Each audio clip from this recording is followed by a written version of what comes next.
Alright, so here's my review for God of War Ragnarok. Now, this was one of the most anticipated games, one of the most hyped games that I was looking forward to playing, especially at a time I didn't think I would ever get a PS5. Now that I have one and I've had a blast with it, finally got a chance to play this highly anticipated sequel to the God of War 2018. This game takes place 3 years after the 2018 original game, and it follows Kratos and Atreus trying to basically stop Ragnarok from destroying all of the realms. To start off, the few things I did not like, there is a new mechanic where you have to use these sigil arrows in the puzzles. Now, I will fully admit, when it comes to puzzles, I'm not that guy. I do not like puzzles in games. To me, they slow the game down, but they weren't overbearing in this game, and admittedly, for the most part, I just looked it up if I got stuck, because I'm here for the story, I'm not here for the puzzles. But honestly, that's about it when it comes to things I didn't like. I really love this game. Some of the things I know people didn't love were the Atreus missions, and Atreus I think was super fun. It's probably because in games like this, I do like using a bow and arrow and being kind of an archer character. I think Atreus was fun. His combat was interesting. I think his story moments were also super interesting. I'm not going to spoil anything in this video, but I think they were necessary and needed, and I think it added to the overall scope when it comes to the overall story.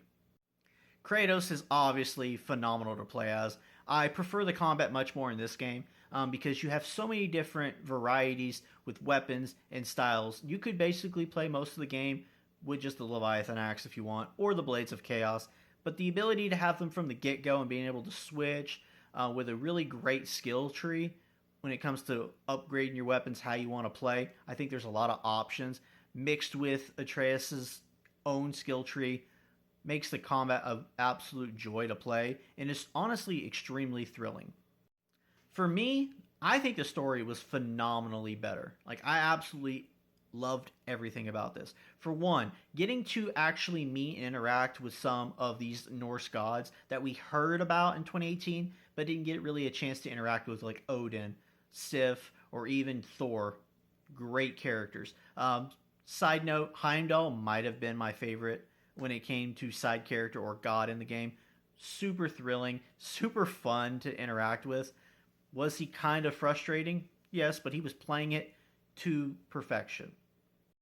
Another thing I really liked in this game, you got to explore all 9 realms, which you got to explore, I think, most of them in 2018. But I liked that each realm, it felt like its own little area. Like, it wasn't just go to the objective, you're done. There was a lot to do, particularly in the Vanaheim section. There's a lot of stuff that really opens up if you start exploring and basically just trying to see what you can explore and what you can do in Vanaheim.